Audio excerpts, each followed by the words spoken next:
अस्सलाम वालेकुम। काम की एक बात, ये जो आप अभी जो कहते हैं, ये जो छोटा सा बाग देख रहे हैं, पौधे की दुकान है, हर किस्म के पौधे हैं, फूलों के भी है, फलों के भी है और शायद हर दरख्त के भी है। तो इनको देख के हम ये कह सकते हैं कि हमें वो दौर याद आता है जब हम इनके बड़े यानी जो असल दरख्त थे, इनकी फूलों से खुशबू भी हासिल की, दरख्तों से साया भी हासिल किया और फलों से जाके भी लिए। और इनको देख के हमें ऐसा महसूस होता है कि वो जाके याद आ जाते हैं कि ये असली होंगे तो इनमें भी वही क्वालिटी होगी, और इसको खुशी खुशी अपने साथ रखने के लिए तैयार हो जाते हैं, खुश होते हैं, वो महसूस करते हैं उन लम्हों को, उन यादों को। तो जैसा कि इसी तरह मैं कहने का मतलब ये कि जैसे हम माँ बाप, बहन भाई और दोस्त यार, खानदान, रिश्तेदार, बुजुर्गान, हमारे आबो अजदाद, तो ये भी एक बाग की तरह ही है हम लोग। तो हमारी हमारी भी पहचान ऐसे ही है, जो हमारे वालिदान ने वैल्यू को ट्रांसफर किया हमारे अंदर। तो आज लोग हमें देख के भी यही सोचते हैं कि उनके बच्चे हैं तो वैसे ही होंगे, तो हमें अपना किरदार वैसे ही करना चाहिए और वैसे ही रहना चाहिए, जो उनकी ख्वाहिश है, मिलजुल के मोहब्बत से।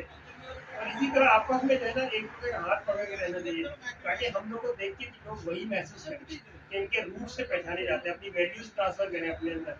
तो आज हमारी जो भी इज्जत है अपने वालिदैन की वजह से। तो आज हम अपने बच्चों को जो कुछ देंगे वो हम उनको वही देंगे जो वो उनकी इज्जत उस हिसाब से पहचाने जाएंगे। अगर हमारा अच्छा अमल होगा तो वो अच्छे उनको इज्जत मिलेगी, अच्छा अमल नहीं होगा उनको वैसे ही लोग माशरे में एटीट्यूड करेंगे, और अगर उनको नहीं समझ में आएगा तो उनको दूर रखेंगे, अपने साथ नहीं रखेंगे। तो असली और नकली में यही फर्क होता है कि आदमी अपने रूप से अपनी वैल्यूज को ट्रांसफर करे, और वो इसी तरह हो सकते हैं कि एक दूसरे से जुड़ के रहे, आपस में मिल जुल के मोहब्बत से रहे, एक दूसरे का ख्याल करें, दुख सुख में शरीक हो, एक दूसरे के बारे में पता होना चाहिए, कौन अपना कौन पराया, किसको क्या जरूरत है। ऐसे सफेद पोश लोग जो कि नहीं बोलते, नहीं हाथ बढ़ाते, उनकी जरूरतें महसूस करनी चाहिए, पूरी करनी चाहिए। और एक दूसरे को जब हौसला और सहारा देते हैं तो ये एक परवान चढ़ता है, और आगे नस्लों में ये चीजें जाती हैं, लोगों की पहचान जन्म लेती है खानदान की, कि किस खानदान से ताल्लुक रखते हैं, किस लोगों से उनका बैकग्राउंड क्या है।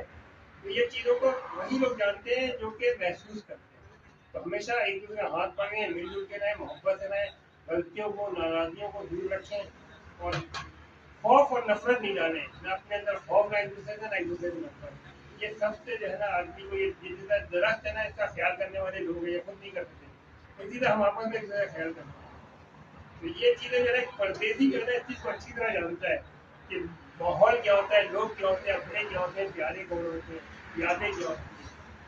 तो आखिर में मैं यही कहूँगा कि जब मिलते हैं दो बिछड़े हुए साथी, हम बेसहारों को बहुत तकलीफ होती है।